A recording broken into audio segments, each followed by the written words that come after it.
Hello guys, good morning. For today's video is maghinlo ko diri sa palibot sa among barangay sa Daplin Kalsada. Gipanghinloan nako, pangkuha nako ning mga plastic cellophane para nga iwas tayo sa dengue.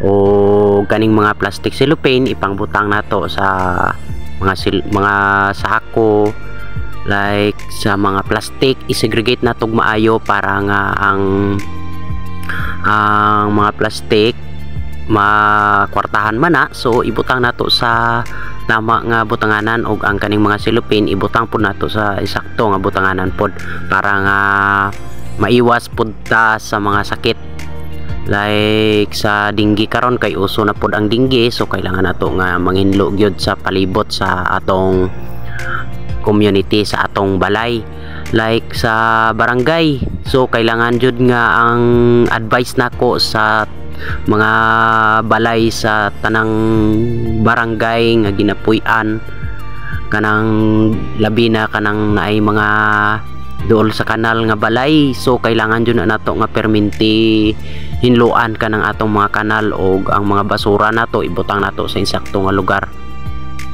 Kay ang atong panahon karon dali ra mo kapyot ang mga sakit sa atoa, so kailangan nato nga maghinlo labi na ning mga duol sa mga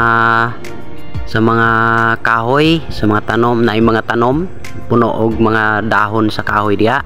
Kailangan nato na nga hinluan para nga iwas jud ta sa mga lamok o ganing atong mga ginabuhat karon, kay para jud ni sa ato ang community, para mangin example pud ta sa ubang tawo nga naa sa atong palibot, mahimo ta nga model sa ilaha o para nga sundon nila ang atong ginahimo. So kailangan nato nga ipakita gyud ni sa tanan nga tao, kay ang atong ginahimo para pud sa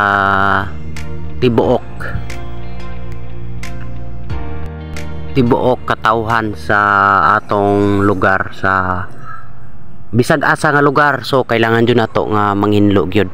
Og today kay rest day man ako, nagpangguna ko diri sa palibot sa among balay para nga nindot ang palibot, hinlo, walay lamok.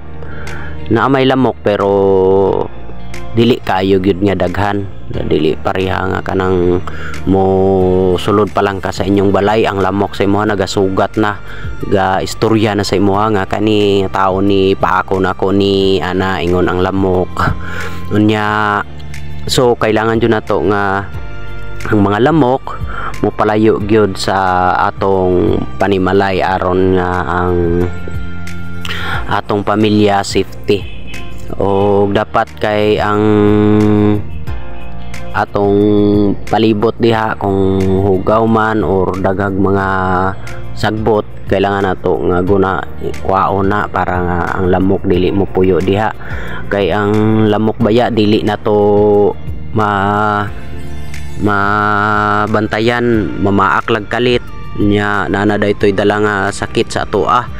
Kay karon nga panahon uso na pod ang dengue, so kailangan nato nga manghinlo sa atong mga palibot sa atong panimalay.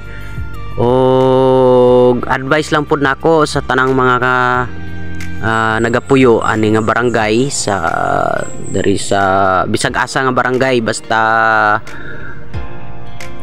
na ay mga hugaw or mga sagbot nga naa sa palibot, hinluon jud na nato para nga iwas ta sa mga sa dengue. O dapat ang mga basura nato ibutang nato sa insakto nga butanganan, dili kay ilabay-labay lang kung asa. Kani nga mensahe gyud kasagaran jud ni mahitabo sa kanang mga bukid-bukid, bisag sa city pod, bisag asa-asa ra makalabay, dapat nya ang atong mga basura ibutang jud nato sa tama nga kalagayan. O dapat mangin surveillance ta sa tanang mga katawhan nga nagapuyo sa atong mga lugar. bantayan nato ug maayo ang atong health, kay ang kasagaran kanang mga hugaw nga palibot mao gyud nang dali makapitan og sakit. So kailangan nato nga hinluan gyud ang atong mga palibot, kay ang atong palibot ara gyud na sa palibot.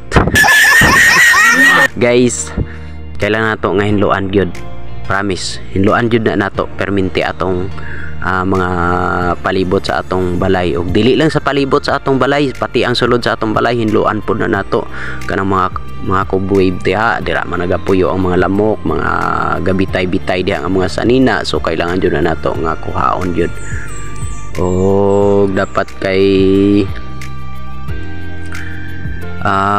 isa ta sa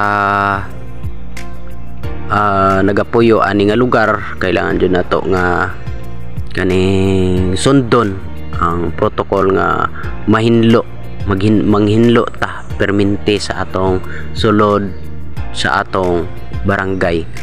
O dapat gani ang atong barangay captain mag kandak na siya o kaning mga pagpahinlo sa mga panimalay, kaning patawag siya meeting sa barangay para nga ma-aware ang mga tao sa ilang palibot, para nga iwas gyud ta sa mga dinggi. Dapat ang atong kapitan pod tabangan pod nato nga dili siya mahasol sa ato, kay usahay kita nga mga nagapuyo sa atong mga lugar, kita pod mismo ang nagapasaway sa atong kapitan, ug dili lang pod kita ang nagapasaway, pati pod ang kapitan nagapasaway pod, usahay. Joke lang, pero sa tinuod lang gyud mga tao sa barangay dapat jud ta nga manghinlo sa atong mga palibot, para nga mangin good example pud ta sa ubang mga tao, kay sa ubang lugar makita nato ang ilahang palibot hinlo, tapos ang ato hugaw maulaw pud ta sa ilaha nga dapat ngani nga na hinlo atong mga palibot. O dapat nga hinloon jud na nato perminti, kay ang atong health dili nato malikayan, maabot jud ang panahon nga magkasakit ta. O syempre kay kinabuhi ta aning kalibutan, magtanom pud ta og mga gulay para nga makatabang pud ta sa atong sarili, kay kung magsalig ta sa atong mga kita sa adlaw-adlaw, mahurot na wala tay pabaon sa atong mga anak, labi pag naga-eskwela. So kailangan nato nga magtipid pod, like aning mga gulayon itanom nato na sa atong palibot. Kung naay mga bakante nga yuta diha, kailangan nato nga tanuman, pareha aning mga talong, kamatis, bisag gamay ra gud nga yuta, but nga nato og tanom para nga makatabang ta sa atong pamilya. Ug ang atong mga kanal po diha guys, hinluan pud nato. So kailangan jud nato nga hinluan jud ang atong mga kanal para nga malayo ta sa mga sakit. Ang mga tubig nga nagapundo diha, kailangan nato nga kuhaon na iyabo nato na para nga dili siya mapuy-an og lamok. Bisag usahay bisita sa atong mga trabaho, kailangan jud nato nga tagaan og panahon ang panghinlo sa atong mga palibot para nga dili ta behind sa uban nga tao nga kanang gaingon sila nga manghinlo tapos dili day nato buhaton. makita ra nato nga nang hinlo-hinlo ta, pero dapat nga ang atong palibot hinlo jud kaayo.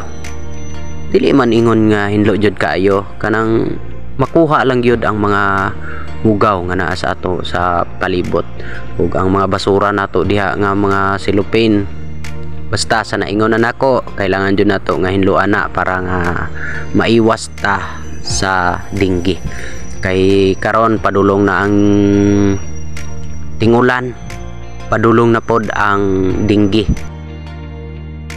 Mao jud na kasagaran ako nga madunggan sa balita kanang mga dinggi pag abot na ang panahon sa tingulan, mo abot jud ang mga sakit like kanang mga dinggi. So hinluan jud nato.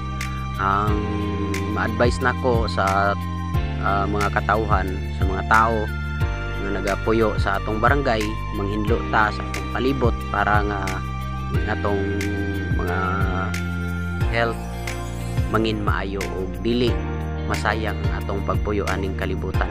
Kay kung masayang lang, wala, useless ang atong pagpuyo aning kalibutan.